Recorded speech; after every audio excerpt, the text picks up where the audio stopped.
it's not a money thing. It's like an accomplishment thing. Like during medicine, it was never like boom, boom, boom, boom. I mean, I never feel like I just wanted to do one thing. I was sleeping like maybe 4 hours a night. I'd wake up at 6 o'clock in the morning, round, do my residency, then work on the business at like 1 o'clock in the morning. Talk more about the process of going to Dragon Den. What was that like? It's a bit addicting in that like you want to keep on making more and more. You see the bank account going up and up, and quickly you realize like when you can pretty much buy anything that you want, that those things, they fade really quick. What's next for you? Yeah, that's a good question. Ladies and gentlemen, welcome back to the Two Fries Podcast, aka the #1 podcast in Winnipeg, where we document the rise and stardom of Winnipeg's talent and personalities. If you've ever wanted to build an empire or know what it's like to have an empire, this episode is for you. Because today we're at Visage Clinic, the #1 cosmetic beauty center in Winnipeg. They do everything here, from facelifts to hair transplants and so much more. Today we sit down with Dr. Ali Esmail to talk about his journey on how he's built this empire and ecosystem of beauty. We talk about his life in medical school and how he was building multiple businesses while he was in residency, to then pitching one of his businesses on Dragon Den and building Visage as a whole. We dive into the world of the entrepreneurship, the mind behind what it takes to build an empire. So again, if you have not hit that subscribe button, please hit that subscribe button. It gives us a reason to continue putting this show on and put the city on the map. See you next week. Where are we right now? Yeah. Where exactly are we Like, right are now? we sitting right now? Yeah. So we're sitting in our in-house operating suite at Visage. So this is where I guess you could say the magic happens. But we happening right now. pretty much do all of our procedures in this room that require some type of anesthetic. Yeah. And is this room busy all the time? Like, people are coming through operations. What kind of operations are you guys doing in here? Yeah, so this room is being used 5 days a week. Used to be 6 days, but I just started cutting back on weekends. So we are probably the busiest, or I'm probably surgically one of the busiest surgeon in Western Canada for cosmetics. We operate 5 days a week. Typically, and it's pretty strict. So one day we'll do kind of a couple rhinoplasties, then a couple rhinoplasties, couple eyes. Every Wednesday we do like a full facial rejuvenation. So basically that's like from neck up, everything. And most of those people, they come in and they say like, I just want to look better. And then we call that the Visa lift, which is essentially they're putting themselves in my hands, and then I tell them, look, we need to do this, facelift, neck lift, eye lift, sometimes even rhinoplasty. And then that's like a 6 to 7 hour case during the day. So we'll do that all day. Thursday, we're doing like smaller procedures that don't require more sedation. So like eye lifts, lip lifts, like smaller, like 1 hour, 15-minute procedures even. And I do then at that time some skin cancers and skin cancer reconstructions too. And then on Friday is like hair transplant day. So yeah, so busy schedule. Yeah. At least it's organized, Yeah, it's organized for sure. I mean, that's the big thing is when you start, you're getting whatever you can get, and it's not obviously as busy. And your life becomes really hectic because of that, because you're accommodating for whatever you can get. And then once you start getting busier, then you can start realizing that the work will be there, and then you can tailor your practice as you want. I mean, you just listed your hectic schedule, but like for the people that may not know can you describe what a plastic surgeon is? Just to get some education behind the podcast and let the viewers know. Yeah, absolutely. So I'm actually a facial plastic surgeon. So there's a distinction between like a plastic surgeon and a facial plastic surgeon. And that is that, so I did medical school, then I actually did an MBA in between that. And then I did a residency in head, neck, and otolaryngology. Surgery. So all of my training is basically from the neck up. And then I did a fellowship and subspecialization in facial plastic surgery. So I did my boards in head and neck otolaryngology, and then a second board certification in specifically in facial plastic surgery. Yeah, It's a lot of school. it's a lot of school. It's it's one of those things where if you look back on it, you're like, oh my god, like that's a lot of school. But when you're in the middle of it, Yeah. it's just like you're just doing things every day, right? So it's it is. It's not a lot of school. Yeah. Were those your aspirations when you were younger? Like, I don't. what got you into the world of? Yeah, so I'm typical like Indian. Like my father actually was a physician. He has an interesting story actually. So he was a medical student in 1972 during the expulsion of Idi Amin from so when he expelled all the Indians from Uganda. Okay. So actually he came here as a refugee, and he got acceptance into two medical schools, and one was U of T and one was U of Manitoba, but Manitoba said, "Look, we'll pay for your schooling as long as you agree to go up north to work for a certain amount of years, 5-6 years." Gotcha. So they didn't have anything, so he took that offer, and that's how he became a family doctor in Flin Flon. And I was actually born. My sister and I were both born in Flin Flon. Wow. Yeah, so. Beautiful. Yeah, not that many Indian guys like born in Flin Flon. Usually it's at one of a doctor. If it is. Nice.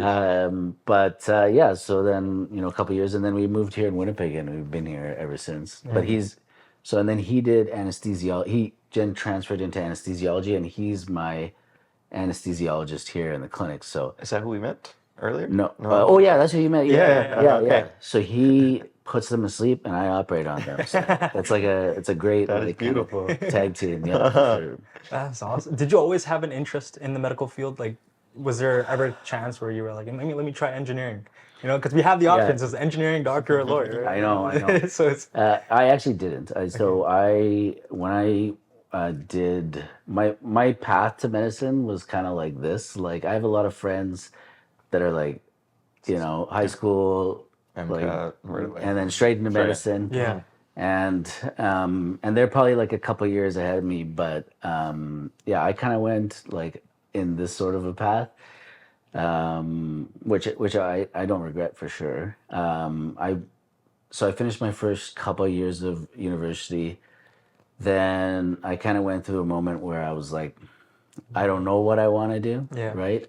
I did a couple of years here. I did 1 year at Western University, which was fun but not very productive, I would say. And then I didn't know what I wanted to do, and my family had lots of like opportunity or businesses in Africa. So I kind of just called one of my uncles and said, "Hey, like, can I come work there for a year while I kind of figure things out?" So I went there, and then, a great life experience for sure. Like actually just working in another totally different kind of culture and environment, and that's actually where I ended up meeting my wife. And then, we just got to a point where we decided, like, do we want to continue living here in Africa? No, we want to come back to Canada. So we just kind of made those inroads. And then the funny thing is that I had to write all my exams for dentistry and medicine. And I was like, I need to do something that's going to be, help support a family, and like, in traditional like immigrant fashion, like you want to do something that will make you successful, right? And in those avenues, I guess. And I wanted to do dentistry actually initially, and I did really well on the entrance exams, and but they had this soap carving portion of it, and I actually ended up breaking the soap. Oh. And can you explain that story? Do you remember the story? Yeah, I remember the story. Okay, so I had just come back from Africa. I was studying for it, and I didn't like have a bunch of people that I was studying with, so I didn't know the ins and outs of like how people actually like do the soap carving. I was just like watching a couple of videos and trying to figure it out. And like obviously my manual dexterity is like pretty good considering what I did. So I wasn't too worried about it. But then when I actually showed up, everybody had all this equipment, gloves, everything. And I thought that they would just give you that when you're there, but no, they didn't. So you're holding soap, and then all of a sudden, now I start to get nervous because I'm like, I'm not prepared like everybody else, and my hands start sweating, and so I can't hold this soap in my hand, and I can't hold it down while I'm trying to carve these things in it, and then I just was holding it on the table, and it slipped down and fell, and part of it just broke off. And so then I put my hand up and I was like, hey, I need another piece of soap. Yeah. And the guy says to me, well, see you next year. Oh. I was like, oh no, terrible. You dropped the soap. The proverbial you drop the soap is not, it's in any situation not good, right? No. So, and then I got into medicine the same year that I was applying. And I was like, do I want to do medicine? Like, I actually kind of wanted to do dentistry because at that time my mindset was kind of like, 4 years I'll be done. Yeah. I'm also very like business minded, so I'm thinking there's lots of business opportunities in dentistry as well. But I was like, I'm not gonna burn another year, so I went into medicine, and things turned out. Do you remember any of the times like, getting into medicine is for some people like it's a dream. It's a dream of theirs. Do you remember like the day that you got in, or the excitement that you felt when maybe you got the white coat ceremony or something? So that's an interesting topic because the life of medicine or getting into medicine is like this scenario where, and I feel like it leads up to this constant like, once I do this, I'll be great. Yeah. And then, but it just continues, and you have to at some point be like, okay, fine, like I'm good with it. Like trying to get into medicine, and luckily I got in on the first time. But when you're getting to that point, you're like, as long as I get into medicine, the rest of my life will be perfect. Perfect. Yeah. It's like I don't have to worry about like too much, money or this or that or whatever it is, and everything will be great, and that's it. I'll be happy, right? Yeah. Oh no, wait, because like now once you get into medicine, you have to then think, oh God, now I want to get into like the residency that I want, and then you have to think once you get into residency, then you're like, oh, like now I got to get into the fellowship that I want, and then it's like, oh, then I'll be happy, right? And then I got to get the job I want, then I got to get the practice I want, then I got to get to this income level, and so many people get trapped in this like, once I get to this point, I'll be happy stage, and it's dangerous because then you quickly realize, oh, there's always the next thing, and like I have colleagues that are like, it sucks, you're making well enough money, you should have, but you know what, I'm just gonna work like crazy, and then once I hit 50, I'll slow down. Then I'll have my retirement money. I'll have this, and then I'll relax and I'll be happy, right? Well, I just had a friend that died at like 40 something. It was a physician who did kind of like all of that, and it goes to show like you should be happy doing what you're doing like every day, and then just enjoy those parts of it. And not get stuck in that trap of like the next thing. Did you realize that after you completed your studies, or was that in the heat of the moment? Realizing that, I'm always chasing the next thing. Yeah, I think it was no. I think it's so hard when you're in the midst of it. It's always like hindsight, right? I think it was after I finally finished my last board exam, where I was like, it was a huge relief. Like even for me, like during medicine, it was never like, boom, boom, boom, boom. You had like setbacks and failures, and to get to the point where you want to be, and so there's those are tough years for sure. And to fair point, it never really ends as well, because then you get into the world of business, and then you get one location, now you want 2 locations, now you're at 4, and so that world as well, realizing once you get out of medicine, there's so much things that you can do as well. you said you had like a business mind. When did that sort of aspire? Yeah, like I always kind of felt I did. I think it's either you do or you don't. You have the bug or you You don't. just don't. Yeah. It's like that entrepreneurial bug where, and truly, what I think it is that it's like it's not a money thing. It's like an accomplishment thing, and you get bored at what you get bored easily. That's part of it. Probably some like ADHD associated with it as well. But like it's for me, after a while, after I accomplish something, I get unsettled.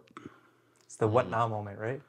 Yeah, you have the moment of like, yeah, like I'm at where I wanted to be, and then I'm like, yeah, I'm just gonna enjoy this for a bit, and then little by little, it just creeps in, and then you're like, okay, what next? It's the same thing. Like if you're on vacation and by like day 10, you're like Bored. Yeah. I gotta start doing some shit. So I had a similar feeling. It's like I just graduated from university, so I had like a week off before I start work, and it's like I'm sitting there watching Grey's Anatomy, and I'm like, what am I doing? yeah, like you have it in your blood that you want to kind of Do you something. kind of want to do something, and then yeah, and then with business, it's like yeah, I did like an MBA or an MBET, so Masters of Business Entrepreneurship and Technology out of the Department of Engineering in Waterloo. Nice. And so it's a very unique like MBA type program that focuses on the use of like technology in business. So like starting startups and I've kind of always had kind of one foot in that section, and then another foot in kind of medicine, and then running a medical business. You kind of can amalgamate those two skills together. Yeah. What was your first startup? Like, was this Visage the first one, or did you have Oh like no, many before? I've had a few before. Okay. Like I developed a couple of apps. Like even when I was when I was residency, the first one I developed was a resident evaluation application for like the department to use to like actually like digitally, because they were doing everything manually. Yeah. To digitally evaluate the residents, and then the university came out with like a big, more complicated one, and then they obviously stopped using it. But that was just kind of like my first trial in kind of doing it, and then we had a medical communications application that we had started, and that we were kind of like in the midst of doing it, and starting some contracts with hospitals. So basically, like the idea to think of it is, it was called MedLinks. So the idea was basically like Facebook for hospitals. Okay. Okay. Cool. Where instead of like everything in charts, you would have informal communication about like patients and stuff like that, so that to increase efficiency. And then that was bought, and not like a crazy deal or anything, by another tech startup, and then they just took parts of it and then shelved the rest of it. Gotcha. And then the third one was a company called PopRx, which was doing really well. And then we ran into some like regulatory issues and a bunch of other issues. So the idea was basically prescription delivery. Okay. Cool. We may have been like a little bit ahead of the curve Yeah. in that scenario, which is like, so basically the idea was you take a picture of your prescription, we have the whole back end, we fill it and deliver it. Okay. Wow. Yeah. Okay. And like in 2016, that was like a pretty novel idea. We went on actually Dragon's Den. Yeah. I want to talk about. Okay. Yeah. And then we got investment, we did well, we burned through the investment. We were making like revenue and a little bit of profit, and then we got hit by like I think we weren't big enough where we could push through it, and we were in a position where some of the pharmacists or pharmacy societies felt like this is like a threat to general pharmacies, Big pharma. right? Yeah. Because like if we can centralize delivery, what happens to all the pharmacy physical locations everywhere, right? So they started like putting strict regulations on us on what we can and can't do, and it basically tanked us pretty quickly. Yeah. And then that was it. Yeah. Talk more about the process of going to Dragon's Den. What was that like? Well, they actually approached us. Oh, okay. And they we had done like a segment in Canadian Business Insider as a just like an interview, and one of the producers reached out to me and said, "Hey, would you have any interest in doing this?" I said, "Yeah, sure." Yeah. And it's funny because when you look at it, the majority of the people that actually go on the show, you hear the backstory of it. Even if they get a deal, they don't. It like maybe 10% of them actually carry through to the end deal. Gotcha. And actually, for us, we ended up getting more after the show than we had initially agreed to previously. So we got more of the people that were on the Dragons, and we got pretty good investment from Harvey Finkelstein from Shopify, and he was actually like a really good mentor through the whole thing. Wow. And yeah, so it was a great experience, for sure, a great life experience. I mean, not like a financially successful one, but like honestly, those things, you take the win in the experience, and as long as you don't let it like bring you down, you have to know when to like cut the cord, right? Like you don't want to sink yourself, but then you look back at it and you look at all the things that you learned in that failure and what you would do differently, how would you do it better the next time. And the things that I learned just in that from like online marketing, like, at Google Ads, Facebook, all that kind of stuff, is immensely successful, even in the business that we're doing right now. Is that what you thought you were going to do for the rest of your life? Like startup stuff? Yeah. No, I mean, because in the midst of medicine, even in the first one that you started, like residency is a tough time. You're working a very, very long hours to find the time to maybe build a team or even develop yourself. Like, why was that such a priority for you? It wasn't I think I mentioned before I have a like crazy ADD. So and the thing is that and it's one of those things where I feel like it is definitely a benefit in being successful, because I'm always have other things, but also it can be a detriment if you can't control it and harness it, because then obviously you're not finishing things, right?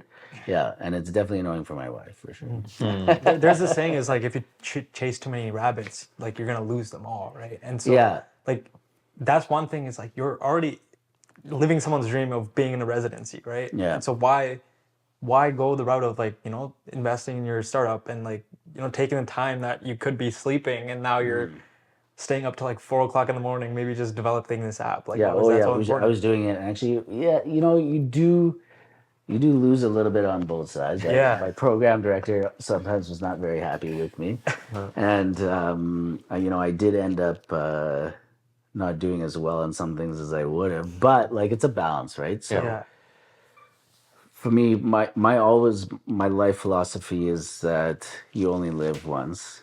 So, and you don't know how long you're gonna live for. So, I mean, I never feel like I just wanted to do one thing. I wanted, and I may not be like the richest person in the world, but I just want to do different things, experience different things.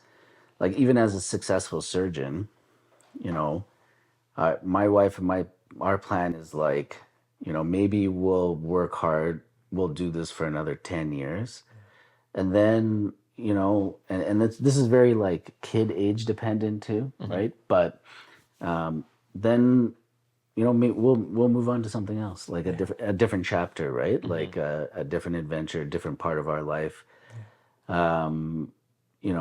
I never met a surgeon, like, you talk to these older surgeons that are like 70 years old, and they've worked like all their, like, I've never met one that said they would have worked longer. The majority of them are like, what ends up happening is you make so much money, you don't have anything to do with it. You're gonna pass it on to your kids or whatever. But what you don't have is time, and you can't buy that time back. By the time I was just talking to one who said like, yeah, I retired at 65, but now he's like, I wish I would have retired at 55 because then I could have actually enjoyed Yeah. like all of this. Now I go, my back is hurting, I can only walk so much, and there's like the things that I can do to actually enjoy, the fruits of my labor are more limited. So Would you say the reason you do business is because you're buying the freedom of time, freedom of decision? freedom, and yeah, for sure. Like I would never work in the public system too much because and that was like the biggest thing for me in transition from residency to being an attending that made my just happier is that you own your own time. Right. You can do whatever you want. I don't like on Fridays. I want to start late. I want to end early. I want to go golfing. I can do whatever I want. My sacrifice is just like I'll make less money. Yeah. Well, who cares, right? But it's like the time you own your own time. And for me, that's like a huge thing in owning your own business, right? Nobody's telling you have to be here at a certain time. You have to be. Yeah. Can you talk about the grind that it took to get to the position you are in now, especially after, once, okay, you're in the residency, you're doing your fellowships, and you're also doing these business things on the end. Like, what was the daily schedule looking like for you?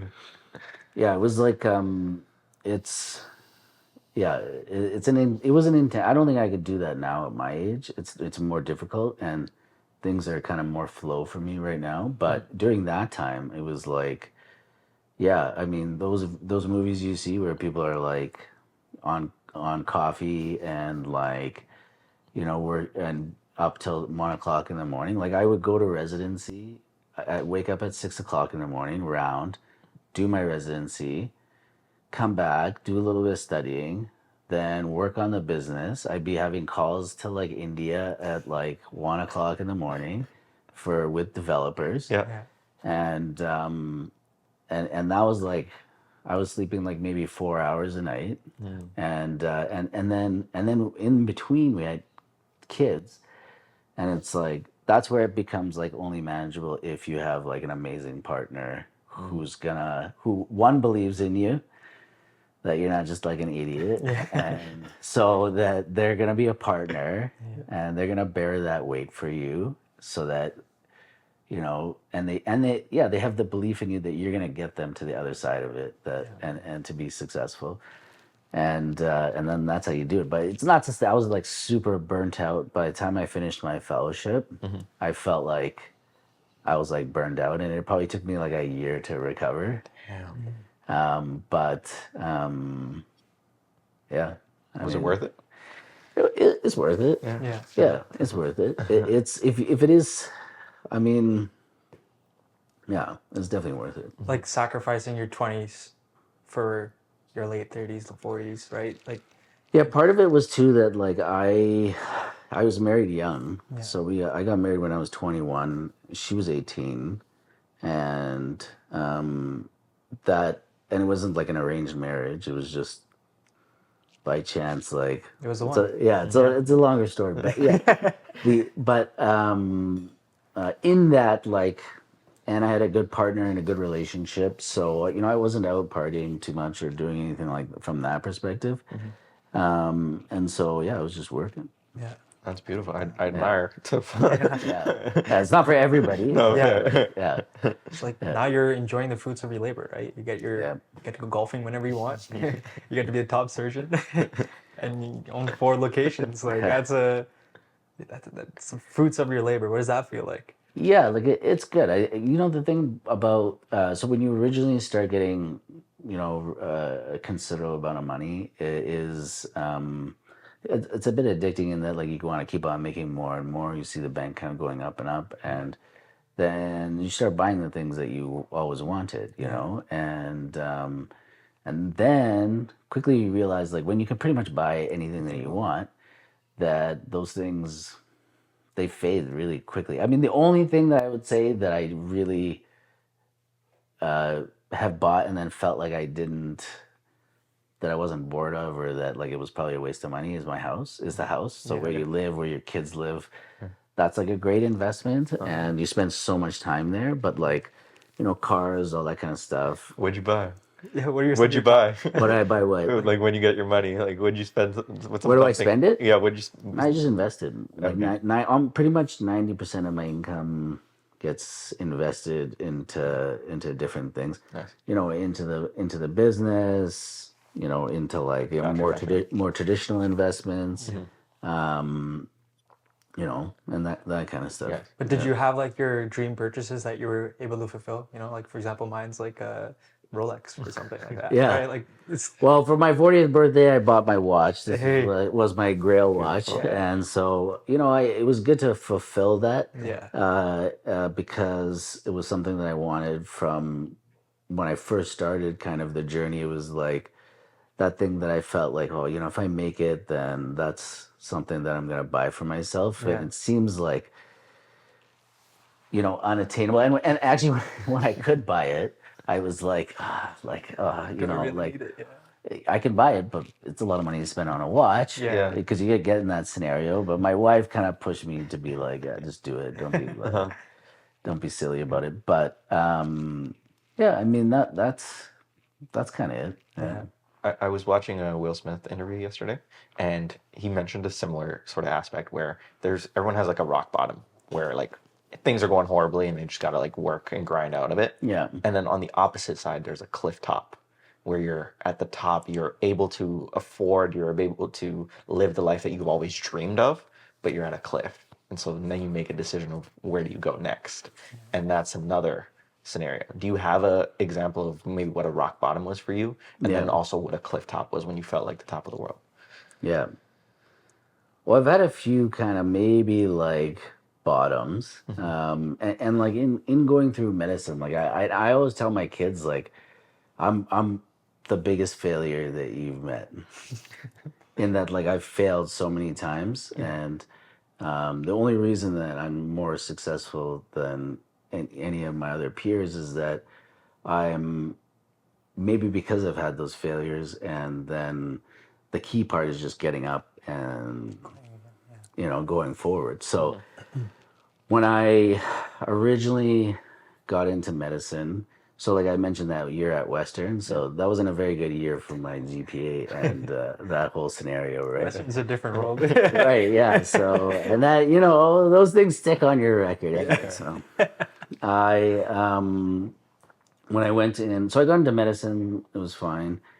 Originally, like I wanted to get into plastics, like general plastics, and I felt pretty confident, and so I actually didn't match in the original match during like residency, and even though I thought I was a pretty good candidate, but I didn't back up, and part of it probably was that like maybe a little bit of hubris or whatever it may be, but that was like a big blow initially when all your classmates are kind of like celebrating their match and this and that, and you're like the only one that's like, I don't know what I'm doing next year. Yeah. And but like in the series of events, as you'll see, everything seems to kind of like roll the right way. I got a call from ENT basically saying that, hey, we got an unmatched spot. Like, do you want to interview for this spot? And we've heard good things from some of the other residents. Blah blah blah. I interviewed for it. I got in, and it was like the best thing for me, like in that residency. And so I did residency. Halfway through my residency, I did my MBA. That was kind of like a struggle to convince my program director that this is like, because usually when people do a master's in medicine, it's like public health, statistics, something like that, that's like medicine related. So to convince them I was going to take a year off to do something with entrepreneurship was a struggle, but they ended up letting me, and it was like whatever. And then I was running a business after that. Like during my MBA, I started that Pop RX business, and it was like kind of big. We had funding, all that kind of stuff, and I'm doing residency at the same time. So then I ended up failing my first board exam that I wrote, and but purely like a time management. And that was the first exam in my life that I've ever failed. and coincidentally the biggest biggest one. Yeah. biggest exam in my life. And that's one of the detriments of like doing too many things, Yeah. right? Is that sometimes you're gonna get that, you're gonna hit Really. that, right? And and that was embarrassing, and that was a failure. But for me and my personality is like when I get those, then it just drives me like it just ignites that fire where you're like this will never happen to me again. Like I'll never That's be really good. I'll never be Yeah. in this position again. Yeah. And and at that time I had kids too, and then that really like Yeah, because you got to put food on the table. that burns that right? fire even Yeah. more. Yeah, exactly. So I did my fellowship. I wrote 2 board exams back to back, facial plastics and the ENT. I did crushed both of them, did great. Got there. So like I said, like it's kind of like it's never like a straight line. Yeah. And yeah, and that was it. And then I started here, and now we have that division between facial plastics and general plastics. So in bigger cities, it's pretty like well recognized that you have facial plastics, you have plastics, they coincide. But in Winnipeg, that's not the case. It's always been just plastics, right? So for me, entering in at that time there was a lot of animosity. There was a lot of like, people that probably didn't want me to be here. And not very collegial. Now it's a lot, I think, different because they may not like that I'm here, but it's nothing they can do. The name's on the building. Yeah. But yeah, so then to begin and to operate and to have like that, to get that start, also was like very difficult for the first couple of years for sure. Yeah. So how did Visage come into fruition? Like, what was the idea behind that, and how did you start this? Yeah, so that is like partly why I wanted my wife here. So like, when I started, I was happy because I was actually working across the street in like an ENT clinic and then doing some cosmetic work and building my cosmetic clientele kind of slowly. And my kids had then gone to school, and now my wife had gone through that period where she'd like looked after the kids until they had kind of gone to school, and she wanted to kind of get more involved in it. And her dream was to always build like this like beauty empire, right? And so then she's like, well, now it's my turn. I'm going to use you to get to this next stage. Yeah, exactly. So, and she's French. Yeah. So she came up with the name Visage, which basically means face in French. And then, initially, like when you're just out of a new attending, like you had debt, you got all these things, right? And they're like, okay, well, now we got to spend $1 million and build a clinic, right? Yeah. You're terrified because you're like, what if nobody shows up? Yeah. Yeah. Because it's like, first you're thinking like it's Winnipeg, that like how much money is here? Surprisingly a lot. Okay. You're like, it's not like a big like metro area, like like all of these things, right? And then there's other plastic surgeons that have been here for a long time, so on and so forth, right? But then you just you take the leap, right? The leap of faith. And we did it. We built this first clinic. Obviously not busy right away, but then as you get that like snowball effect, then things start rolling. Yeah. What was the decision like? Because how long did it take to make that decision of that leap of faith? Not too long. I mean, I think it was like those types of decisions I make fairly quickly. I think you just got to do it and then have the conviction and then just bulldoze through it. Nice. I think if you have in smaller decisions, I know that I have like, if I have to spend like $2,000 on a fridge, I'll perseverate over it for like 2 months because I'll be like, What's the features? yeah, I'll be like, Much cubic space. well, it was $200 off like 3 months ago, but this one has this features, and I'll be like, I know it'll take me 2 months to buy it. Okay, But if it's dropping $1 million on the bill, then here you go. yeah, the big ones, I'm just like, Wow. it'll get just plow through it. Yeah. Crazy. Yeah. So, and then you have to, and then you have to like do those things and spend money to make money. And that's big. yeah. What was the first day like when you saw the sign on the front and you saw it come together and Yeah, it's like it makes you proud. Anytime I pull up to one of our clinics or buildings or anything you own, you feel like that sense of pride and accomplishment for sure. Yeah. And it's like it's not only your dream, it's your wife's dream, right? Yeah. Now it's like you're combining and together to build this empire of beauty that Yeah. no other couple has done. Yeah, like for my wife, we came from way different circumstances. Like I was, my father was a doctor. I had like life security. Even if and part of my success is the fact that like I had like that safety net. Like if I effed up, I wasn't gonna be on the street. I'd Right. be like in my parents' house, and then I could recuperate and then go out again, right? Which I think is like a very important aspect in people that have been successful in life is that you have that opportunity to take risk. Right. And if you don't, because if you F up, then your family won't eat. That sometimes is the barrier to success, right? Because to be successful, you need that opportunity to take risk. Yeah. And even for my kids, like I don't want to give my kids millions of dollars. I want to give them the opportunity to take risks to do what they want to do to be successful. And I think that's how like you get a fulfilled life for like the next generation without them being like spoiled and not having like a path like to achievement like in their life.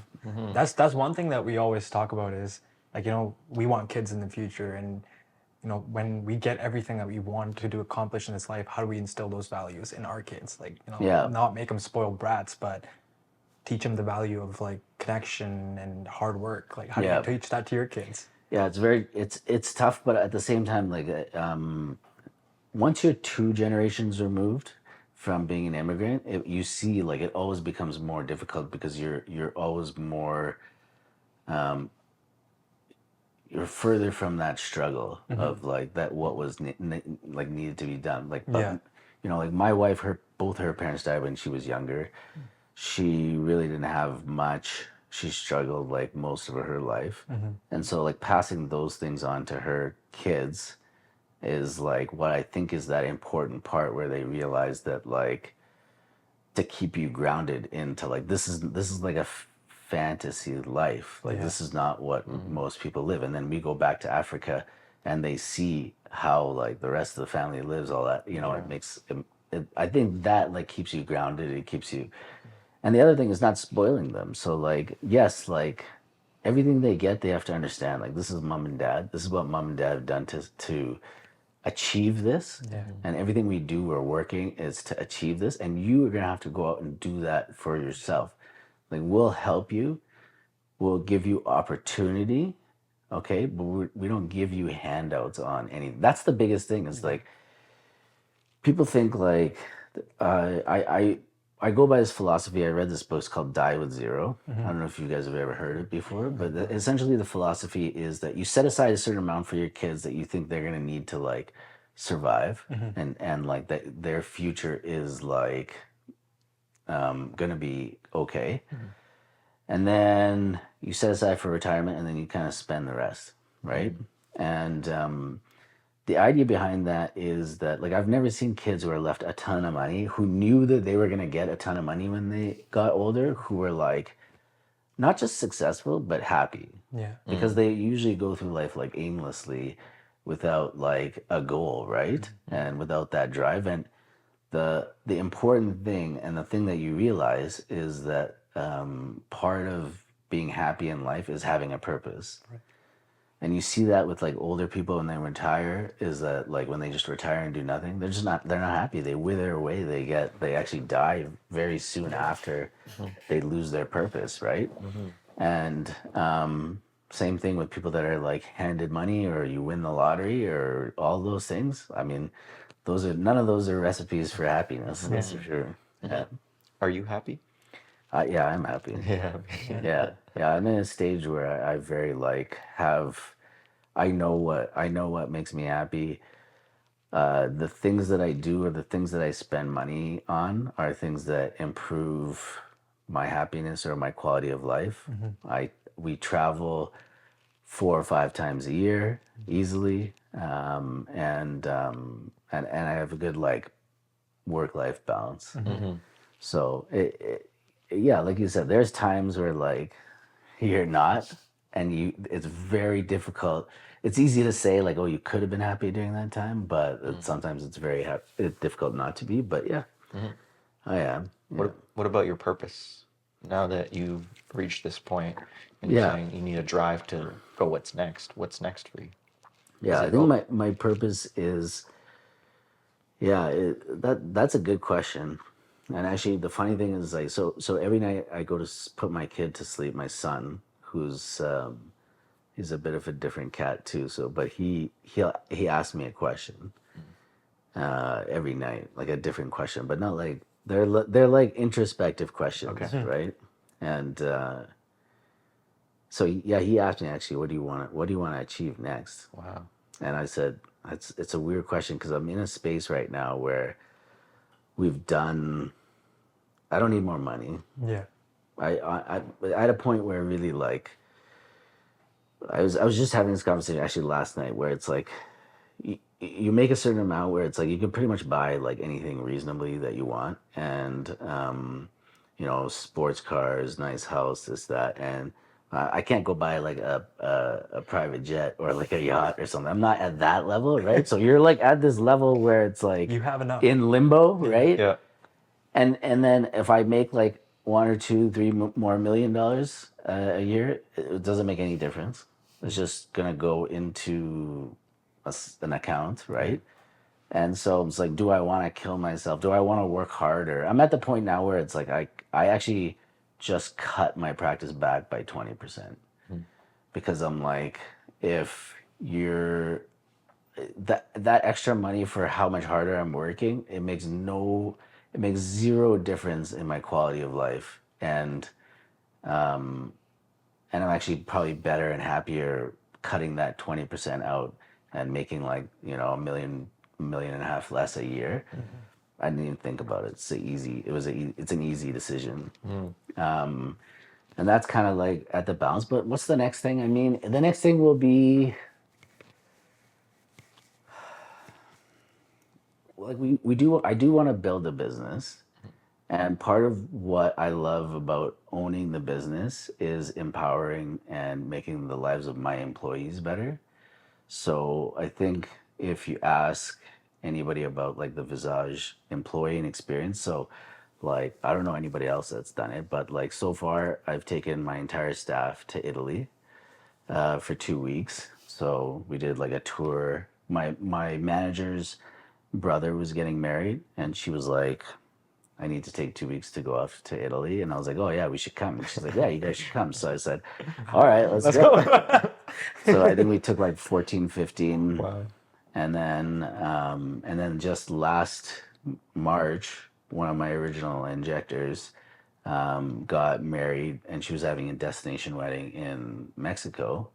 And then we took 32 staff people to Mexico. and like, those types of things are the things that like, we do well. The staff are like such an important part of what we do, and we have like like obviously everybody says they have a family environment, but we hang out together, we support each other. Some people babysit for each other, and like we go on vacations together. And for me right now, it's like that's like a really important part of the success, and making sure that my staff do well, and then empowering my key staff members in increasing their success. So like I had like, I have a few nurses that are probably, I'd be surprised if they're not some of the highest paid nurses in not just Manitoba, but in Canada. And, and the reason is why is that I said, okay, fine. This is, and I'm very transparent. This is the money that I make off of you. This is the money that you generate. Okay. So I'm happy with how much money you're generating me, but your job is to find out how you can generate more money for yourself. So now you have this right now. For instance, the one that does a lot of the organizing for the hair transplant. I said, well, you're in hair transplant. I said, you should hire people under you to start doing other things that are going to generate you more revenue so you can take a cut of that. And thinking in that mindset where you're optimizing your time. So, because a lot of the people that work as like mid-levels, right? Or that mindset is time for money for time. Okay. And you have to get out of that whole mindset and think like, okay, now how can I multiply that factor where I'm making money from other people's time too, right? So that's that. And she's doing fantastic. Then I have another that we're putting through more additional schools so that she can become basically a nurse manager and she can manage her own clinic. And then we have a third who is basically now creating an entire school for business for basically teaching like medical aesthetics, injecting, laser, all that kind of stuff. And we're helping them through that. And then those become bigger sources of income for them, for their family. And then we get a cutback on making them more successful, right? And that's like my philosophy now with like our staff is that what I always tell them is like, if you make more money, that means that I'm making more money, right? And I'm happy for you in that scenario that you're making more, you're doing more, you're being more successful. And so really like a lot of my focus in the clinic now has been kind of empowering some of our key people to like help them build the business bigger from like internally and increasing like their own success level too as well. So it's a hustler turned mentor. Yeah. I do. I try to do a lot of that because one of the biggest things for us is like we have probably just under 100 employees, which is like a big responsibility. And it's a big task because sometimes when you think like there's like 100 people and families that rely on the income that you provide entirely as a business, right?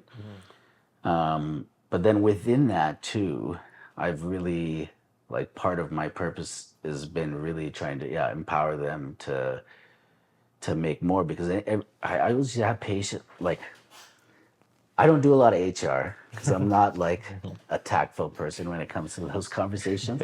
But like if you ever come to me and ask me for more money, my answer is always, my staff know like that their answer is the same. My answer is always the same. You want more money? Okay, fine, perfect. How are we gonna make more money? Yeah. You know, like you're my patient coordinator. You wanna bring in leads? Okay, perfect.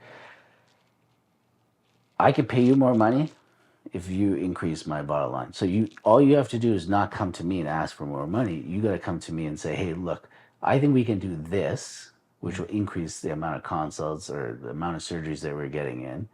And I want this percentage of that cut. So fine, great. We'll track it. You want it? Great. Yeah. You know, and that exact scenario, you know, probably... that's like a true story. The guy probably almost doubled his salary in 1 year, but also made me more money. So, you know, in that scenario, that's, you know, like that's the way I like to run the business for sure. And it makes the employees more happy because they feel empowered. Yeah. And they know that like I'll back them. So like the nurses that want to be injectors, they all kind of run their own business. But I said, use me as a resource. You want to advertise? Sure.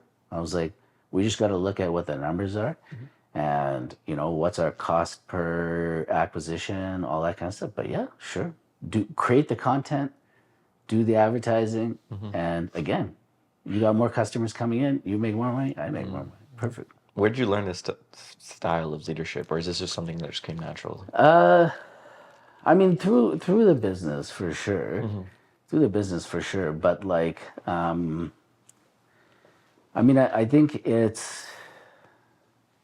I think it just became a realization that if you're selfish, like if you're only worried about money, like I don't look at the money from the bottom line perspective, but if you look at that, you'll miss like everything else, and it's never a path to success. But if you empower others, then to want to make you more money because it's a benefit for them. Yeah, of course. Yeah. Then that's it makes for a great recipe for success for sure. After accomplishing pretty much everything you wanted to accomplish, is there anything that's left that you haven't accomplished yet, or you want to target? Like, what's next for you? Well, I mean, okay, so in facial plastic surgery, you're never done. Yeah. It's a constant like improving. Like I'm going to Portugal at the end of the month to do live surgery with like a bunch of like crazy surgeons from all around the world. Okay, and we're learning from each other. And because that part, and one of the parts with facial plastic surgery is that like you can always get better. There's always like things changing, innovating. So that part always keeps me fulfilled, and kind of we're always trying to get better from that perspective. Yeah, and then otherwise, like from a business standpoint, I mean, probably I don't know yet now. Yeah. Do you need a couple more clinics? Do you need to expand across the country? Like, No, I would never expand across the country because I like things like in my purview. Like I don't have too much interest in going from that perspective. Gotcha. But like what we're trying to do now, we have these properties, so maybe we could talk a little bit about how that happened. Sure, let's But do it. like so essentially what happened was that during COVID,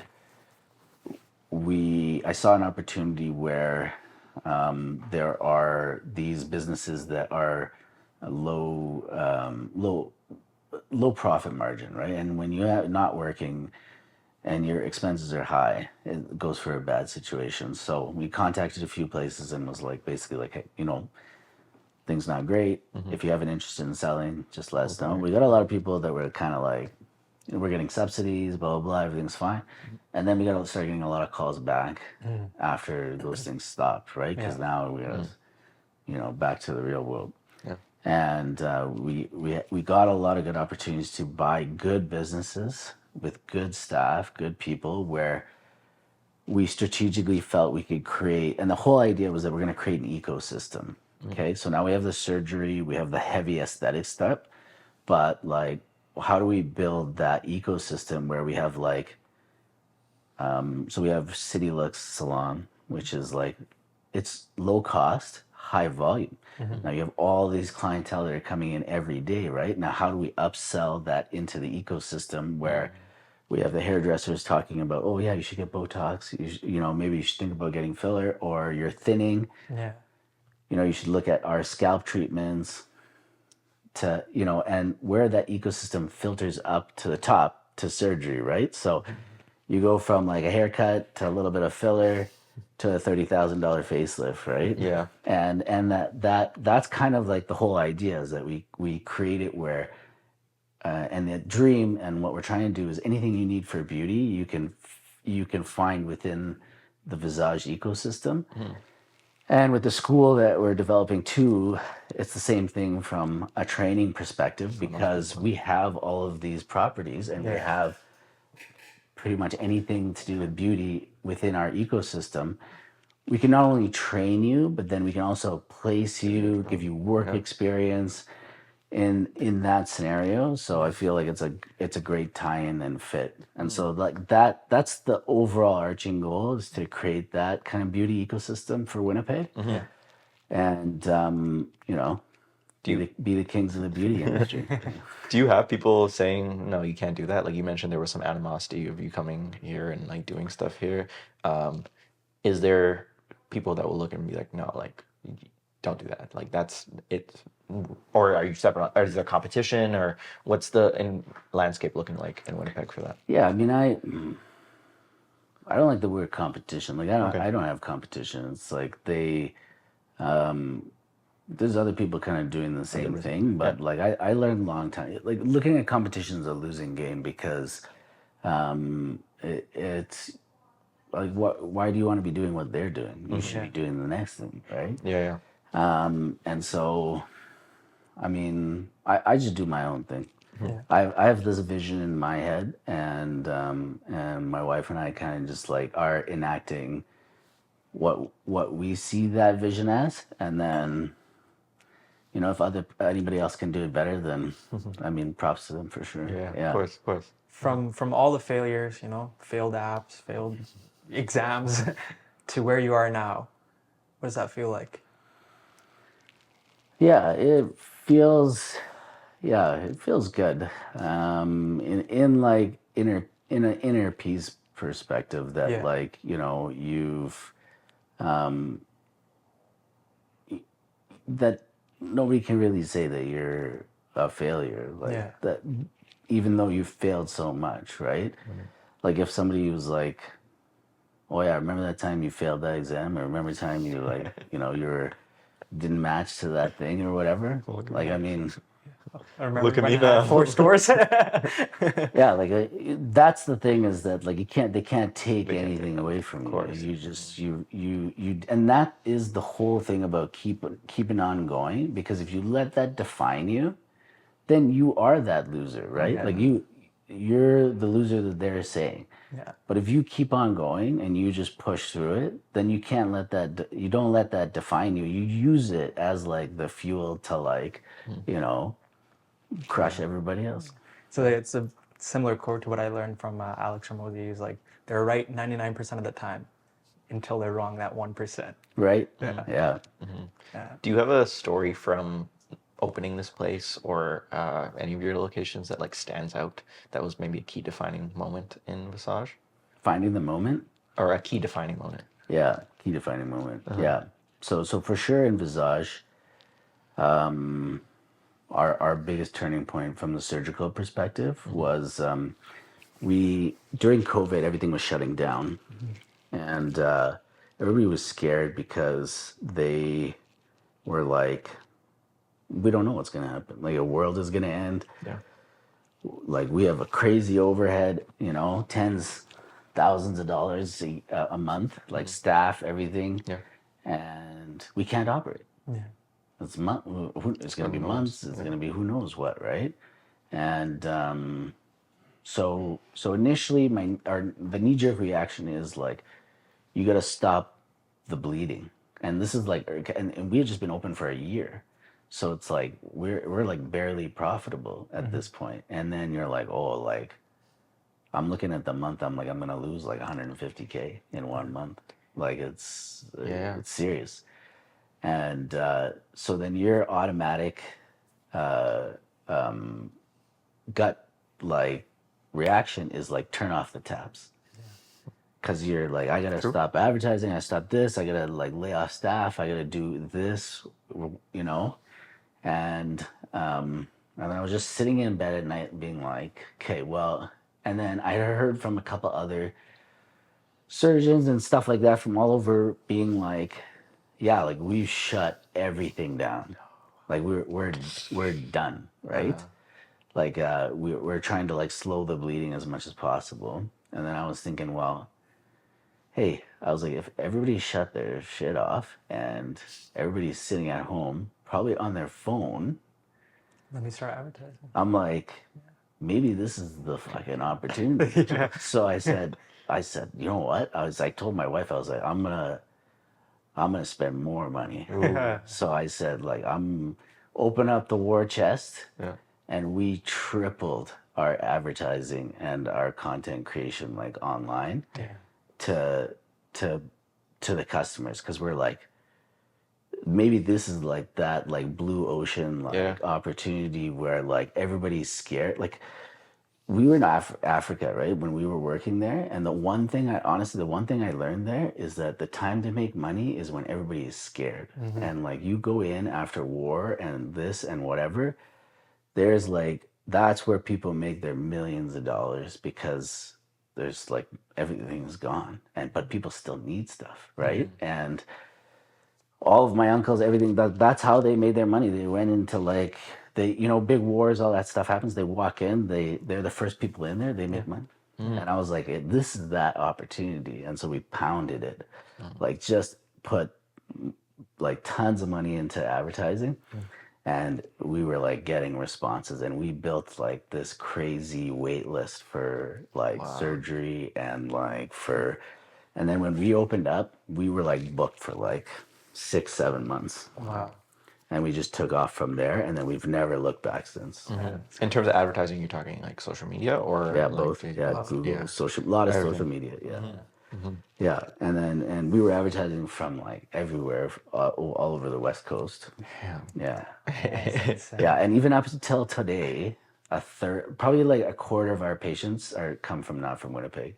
Wow. So So they're so flying. our surgical patients, probably about a quarter come from Western Canada. Yeah, so I just came into this thing, and I don't know, but I'm pretty sure I'm one of the only surgeons in Winnipeg where people come to Winnipeg for surgery. Yeah, exactly. Yeah, it's not like a plastic surgery like Mecca destination. Or anything, True. but I've developed a pretty good following from people outside, and now people like it's such a big thing. Your face, Yeah. such a big responsibility that they'll travel to Turkey for surgery, right? So what about like from Calgary to Winnipeg? Winnipeg, yeah. That's not a big deal. Yeah. Not that far, yeah.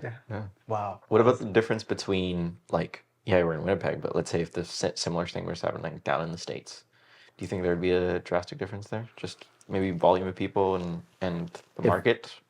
Sorry, the market is different in the States? Is it different? Yeah. So definitely the pricing is less in Canada. So like I have colleagues in the States that charge like, actually the guy I trained with charges like $100,000, $150,000 for a facelift. And the prices there have gone up like considerably. And it's a different consumer market too. For sure, like people are willing to spend more money for sure. But also like there's a lot more like ebbs and flows and downturns in the States too, whereas Canada always seems a little bit more consistent for sure. Do you see some trends in the world of cosmetics or aesthetics that are currently going on? Well, definitely since COVID, it's stayed steadily going up. Yeah.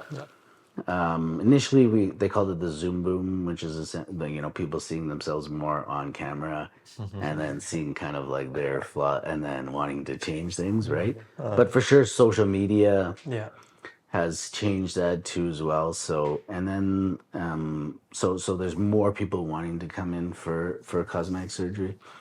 And then there's the acceptability of it. It's basically become I went from people almost never wanting to give their before and afters, like to give permission for us to show it, to people literally asking me if I'm gonna post them or I'm gonna tag them on their posts because they want to be They want the clout. they want to be on the Visage page. They want to be they want to be featured because it's like a badge of honor. It's like a like, oh yeah, I got my rhinoplasty at Visage, like and it's like having like a Gucci purse or It does look like you walk in this building, it looks like it looks like a Gucci store. It does look like a Gucci store, the gold accents, the giant chandelier, like It looks good.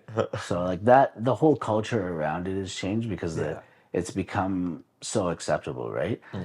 In men, not so much, except for hair transplants, which has been like booming through the roof. Yeah. I just had mine 3 weeks ago.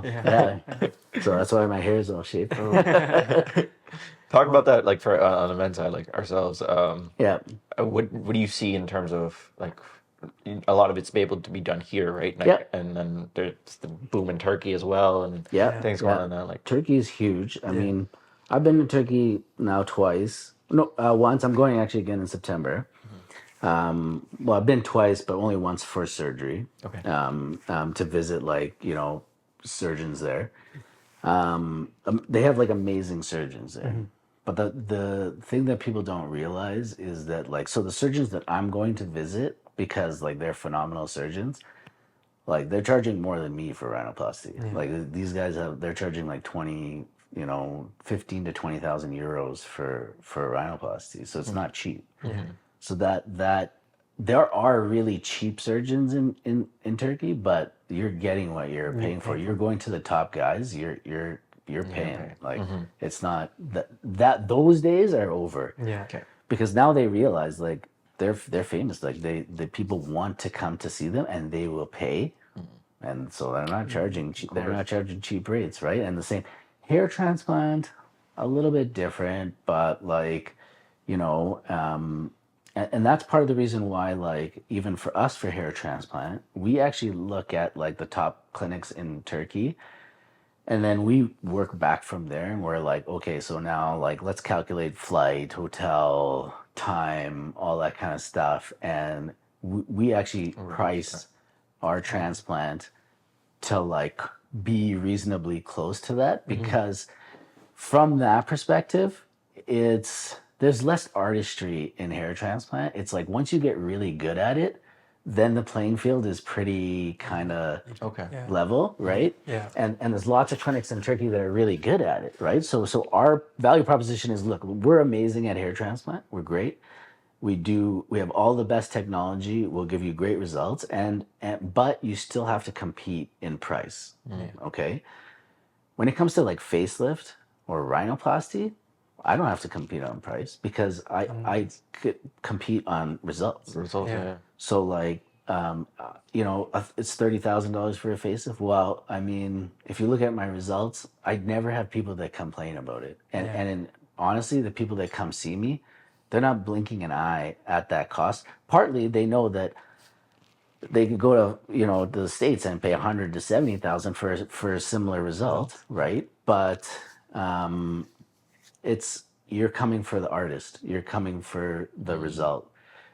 Hair transplant a little different. It's more of a commodity, so you have to be price sensitive on that. And that's like if our pricing is very like competitive from that perspective. Yeah. Is there any advice that you can give to listeners out there that want to, go into the entrepreneurial world or chase their dreams? What's any advice you can give to them? Yeah, I mean, like it's always, you can't let the lows affect you too much. You can't let the highs affect you too much, and you just have to keep. One, you have to like really know what your goal is. Yeah. Like what it is that you're trying to achieve, and then really like tuning everything out and just focusing on that goal. And so the biggest thing is like it is like to be successful you have to be a failure. I mean there will be people that just like rise to the top, fine, whatever, but that's the exception, right?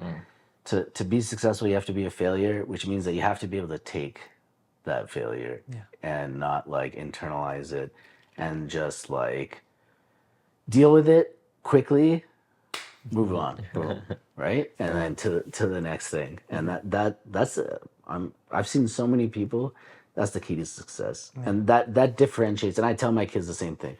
That's what differentiates winners from losers, is like not that you lost, is the rebound, is like what you do next and how hard you come back. That is what defines that. Yeah. We've had a blast talking, and Okay. I'm sure we could talk. We should have you back on because I got so many more questions to ask. But I want to ask if there's one thing that you walked away from here and you wish that we would have asked you. Is there something that you wished that you would have shared about Visage? Your journey to get here, and the life that you've lived. No, I don't know. We had a good chat. I mean, Thank you so much for sharing your wisdom with us. Thank you for sharing letting us in your surgical room where the magic happens. I hope it was beneficial. No, absolutely. Yeah, I wasn't trying. I was just shooting the shit. So I was just 100%. trying to like whatever, give you my honest answers. Yeah.